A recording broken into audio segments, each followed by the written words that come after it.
Chapter 5 The Arabian Tunnel. That same evening, in 21 degrees 30 minutes north latitude, the Nautilus floated on the surface of the sea, approaching the Arabian coast. I saw Jeddah, the most important counting house of Egypt, Syria, Turkey, and India. I distinguished clearly enough its buildings, the vessels anchored at the quays, and those whose draught of water obliged them to anchor in the roads. The sun, rather low on the horizon, struck full on the houses of the town, bringing out their whiteness. Outside, some wooden cabins and some made of reeds showed the quarter inhabited by the Bedouins. Soon Jeddah was shut out from view by the shadows of night, and the Nautilus found herself underwater, slightly phosphorescent. The next day, the 10th of February, we sighted several ships running to windward. The Nautilus returned to its submarine navigation, but at noon, when her bearings were taken, the sea being deserted, she rose again to her waterline. Accompanied by Ned and Council, I seated myself on the platform. The coast on the eastern side looked like a mass faintly printed upon a damp fog. We were leaning on the sides of the pinnace, talking of one thing and another, when Ned Land stretched out his hand towards a spot on the sea and said, "Do you see anything there, sir?" "No, Ned," I replied, "but I have not your eyes, you know." "Look well," said Ned. "There on the starboard beam, about the height of the lantern. Do you not see a mass which seems to move?" "Certainly," said I, after close attention. "I see something like a long black body on the top of the water." And certainly before long the black object was not more than a mile from us. It looked like a great sandbank deposited in the open sea. It was a gigantic dugong. Ned Land looked eagerly. His eyes shone with covetousness at the sight of the animal. His hand seemed ready to harpoon it. One would have thought it was awaiting the moment to throw himself into the sea and attack it in its element. At this instant, Captain Nemo appeared on the platform. He saw the dugong, understood the Canadian's attitude, and in addressing him said, "If you held a harpoon just now, Master Land, would it not burn your hand?" "Just so, sir." "And you would not be sorry to go back for one day to your trade of a fisherman, and add the cetacean to the list of those you have already killed?" "I should not, sir." "Well, you can try." "Thank you, sir," said Ned Land, his eyes flaming. "Only," continued the captain, "I advise you for your own sake not to miss the creature." "Is the dugong dangerous to attack?" I asked, in spite of the Canadian's shrug of shoulders. "Yes," replied the captain. "Sometimes the animal turns upon its assailants and overturns their boat. But for Master Land, this danger is not to be feared. His eye is prompt, his arm sure." At this moment 7 men of the crew, mute and immovable as ever, mounted the platform. One carried a harpoon and a line similar to those employed in catching whales. The pinnace was lifted from the bridge, pulled from its socket, and let down into the sea. 6 oarsmen took their seats, and the coxswain went to the tiller. Ned, Council, and I went to the back of the boat. "You're not coming, Captain?" "No, sir, but I wish you good sport." The boat put off, and lifted by the 6 rowers, drew rapidly towards the dugong, which floated about 2 miles from the Nautilus. Arrived some cable's length from the cetacean, the speed slackened, and the oars dipped noiselessly into the quiet waters. Ned Land, harpoon in hand, stood in the forepart of the boat. The harpoon used for striking the whale is generally attached to a very long cord, which runs out rapidly as the wounded creature draws it after him. But here the cord was not more than 10 fathoms long, and the extremity was attached to a small barrel which, by floating, was to show the course the dugong took under the water. I stood and carefully watched the Canadian's adversary. This dugong, which also bears the name of the halicore, closely resembles the manatee, its oblong body terminated in a lengthened tail, and its lateral fins and perfect fingers.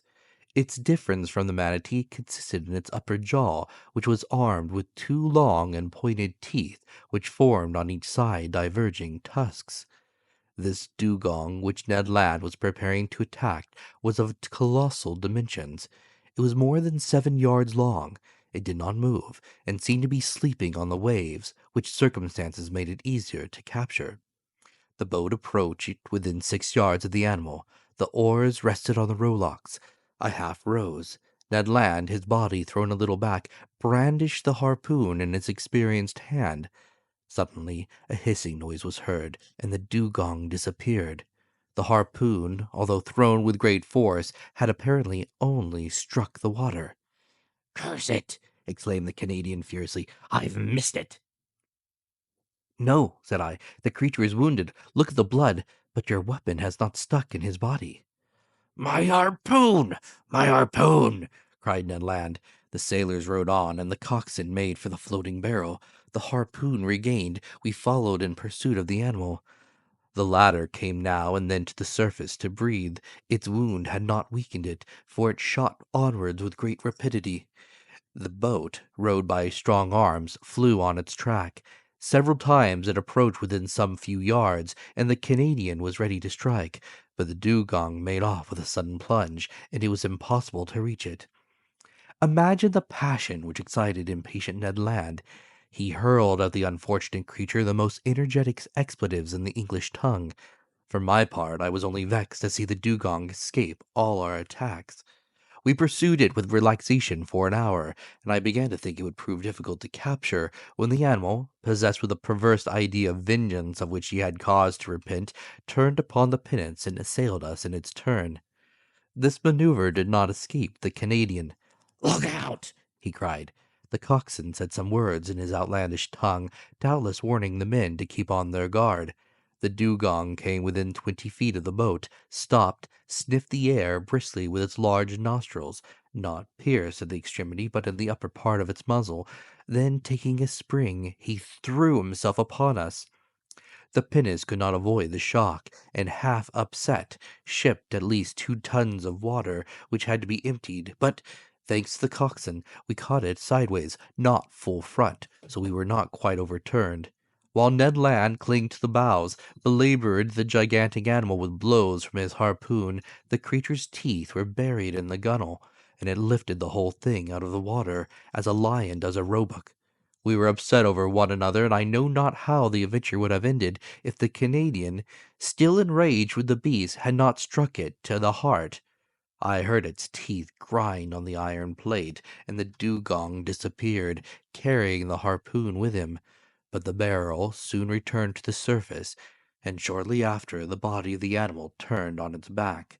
The boat came up with it, took it in tow, and made straight for the Nautilus. It required tackle of enormous strength to hoist the dugong on to the platform. It weighed 10,000 pounds. The next day, the 11th of February, the larder of the Nautilus was enriched by some more delicate game. A flight of sea swallows rested on the Nautilus. It was a species of the Sterna nilotica, peculiar to Egypt. Its beak is black, head gray and pointed, the eye surrounded by white spots, the back, wings, and tails of a grayish color, the belly and throat white, claws red. They also took some dozen of Nile ducks, a wild bird of high flavor, its throat and upper part of the head white with black spots. About 5 o'clock in the evening we sighted the north, the Cape of Ras Mohammed. The cape forms the extremity of the Arabia Petrea, comprised between the Gulf of Suez and the Gulf of Aqaba. The Nautilus penetrated into the Straits of Jebel, which leads to the Gulf of Suez. I distinctly saw a high mountain towering between the two gulfs of Ras Mohammed. It was Mount Horeb, that Sinai at the top of which Moses saw God face to face. At 6 o'clock the Nautilus, sometimes floating, sometimes immersed, passed some distance from Tor, situated at the end of the bay, the waters of which seemed tinted with red, an observation already made by Captain Nemo. Then night fell in the midst of a heavy silence, sometimes broken by the cries of the pelican and other night birds, and the noise of the waves breaking upon the shore, chafing against the rocks, or the panting of some far-off steamer beating the waters of the gulf with its noisy paddles. From 8 to 9 o'clock the Nautilus remained some fathoms under the water. According to my calculations, we must have been very near Suez. Through the panel of the saloon I saw the bottom of the rocks brilliantly lit up by our electric lamp. We seemed to be leaving the straits behind us more and more. At 9:15, the vessel having returned to the surface, I mounted the platform. Most impatient to pass through Captain Nemo's tunnel, I could not stay in one place, so came to breathe the fresh night air. Soon in the shadow I saw a pale light, half discolored by the fog, shining about a mile from us. A floating lighthouse, Said someone near me. I turned and saw the captain. It is the floating light of Suez, he continued. It will not be long before we gain the entrance of the tunnel. The entrance cannot be easy. No, sir. For that reason I am accustomed to go into the steersman's cage and myself direct our course. And now, if you will go down, Monsieur Aronnax, the Nautilus is going under the waves, and will not return to the surface until we have passed through the Arabian Tunnel. Captain Nemo led me towards the central staircase. Halfway down, he opened a door, traversed the upper deck, and landed in the pilot's cage, which it may be remembered rose at the extremity of the platform. It was a cabin measuring 6 feet square, very much like that occupied by the pilot on the steamboats of the Mississippi or Hudson. In the midst worked a wheel, placed vertically, and caught to the tiller rope, which ran to the back of the Nautilus. 4 light ports with lenticular glasses, let in a groove in the partition of the cabin, allowed the man at the wheel to see in all directions. This cabin was dark, but soon my eyes accustomed themselves to the obscurity, and I perceived the pilot, a strong man with his hands resting on the spokes of the wheel, outside the sea appear vividly lit by the lantern, which shed its rays from the back of the cabins to the other extremities of the platforms. Now, said Captain Nemo, let us try to make our passage. Electric wires connected the pilot's cage with the machinery room, and from there the captain could communicate simultaneously to his Nautilus the direction and the speed. He pressed a metal knob, and at once the speed of the screw diminished. I looked in silence at the high straight walls we were running by at this moment, the immovable base of a massive sandy coast. We followed it thus for an hour, only some few yards off. Captain Nemo did not take his eye from the knob suspended by its 2 concentric circles in the cabin. At a simple gesture, the pilot modified the course of the Nautilus every instant. I had placed myself at the port scuttle and saw some magnificent structures of coral, zoophyte, seaweed, and fucus agitating their enormous claws, which stretched out from the fissures of the rock. At 10:15, the captain himself took the helm. A large gallery, black and deep, opened before us. The Nautilus went boldly into it. A strange roaring was heard around its sides.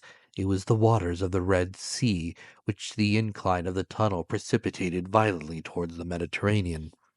The Nautilus went with the torrent, rapid as an arrow in spite of the efforts of the machinery, which, in order to offer more effective resistance, beat the waves with reversed screws. On the walls of the narrow passage I could see nothing but brilliant rays, straight lines, furrows of fire traced by the great speed under the brilliant electric light. My heart beat fast. At 10:35, Captain Nemo quitted the helm and turned to me and said, The Mediterranean. in less than 20 minutes, the Nautilus, carried along by the torrent, had passed through the Isthmus of Suez.